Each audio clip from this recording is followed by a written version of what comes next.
Salut à tous. Alors, cette année, un jeu arcade culte fête ses 20 ans. Cette saga a perduré pendant près de 10 ans, voire plus même. Il s'agit de Metal Slug. Tada. Le CD original de Metal Slug sur PS1. Le jeu est initialement sorti sur Neo Geo MVS. Il est sorti sur cartouche et CD. C'est même un des seuls. Enfin, un des rares sortis sur cartouche et CD. Alors, je vais ouvrir ça. Et ensuite, réédité sur PS1. Le voilà. Ça, c'est un original. Alors, pendant que j'étais à la recherche d'un Metal Slug, que j'ai trouvé, à prix abordable, eh ben, un vendeur m'a dit que la Neo Geo CD est à 200 € et que le CD de Metal Slug sur Neo Geo CD est à 1600 balles. Vous vous rendez compte? Le jeu est presque 4 fois plus cher que la console, voire 8 fois plus cher. La console oscille entre 200 et 400 balles et le jeu est à 1600. C'est une montée des prix de dingue. Mais bon, Metal Slug est très très culte. Mais je ne pense pas que ça justifie le prix. Alors, comme j'ai pas les cartouches, je vais montrer Metal Slug Anthology.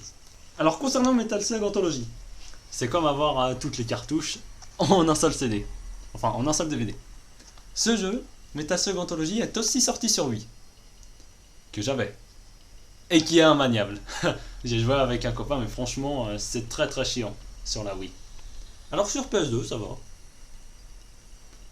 En fait, sur la Wii, il faut tenir la Wiimote comme ça et secouer pour avoir les grenades. C'est très chiant en temps de boss. Vous devez secouer votre manette comme ça, comme si vous étiez parkinsonien.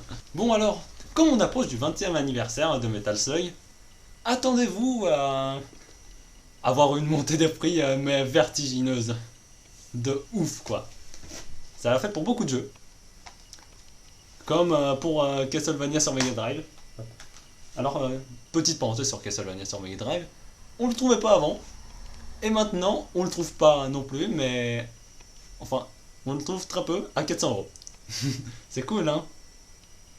Pareil pour des Castlevania comme Symphony of the Night ou Legacy of Darkness sur 64.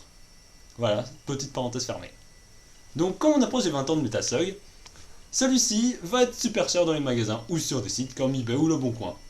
Alors, comme je l'ai dit, mais comme avoir toutes les cartouches Neo Geo.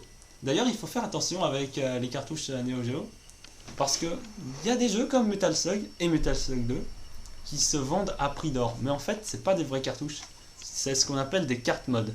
Alors des cartes mode, c'est les cartouches modifiées. Alors il y a un certain moyen de les différencier, mais franchement c'est très dur et il faut être un connaisseur. Et faire attention aussi, le prix n'indique pas forcément la qualité. Comme les musiques de Metal Slug sont excellentes, eh bien, la bande-son de Metal Slug elle se trouve sur un CD, comme beaucoup de jeux de l'époque, comme Rayman par exemple. Alors Metal Slug, c'est le jeu qui a été le plus repris dans la série. On peut voir notamment des moments de Metal Slug 1 qui sont repris dans certains Metal Slug, comme le 4 et le 5. D'ailleurs, c'est ce que je vais montrer. Là, je voudrais vous montrer une sélection de moments de Metal Slug 1 qui sont repris dans les Metal Slug suivants.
Vous voyez le barrage ici dans Metal Slug 4?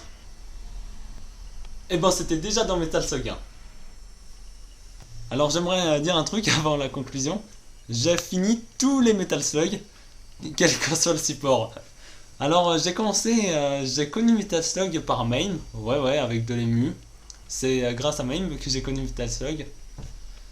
Après j'ai joué à celui-là, hein. Metal Slug 1. Content de l'avoir trouvé à un prix abordable. Et après j'ai eu ça, Metal Slug Anthology. J'ai pu tous les finir à 1 ou à 2. C'était vraiment plaisant. Bon alors, je n'ai qu'une seule chose à dire. Bon anniversaire à Metal Slug.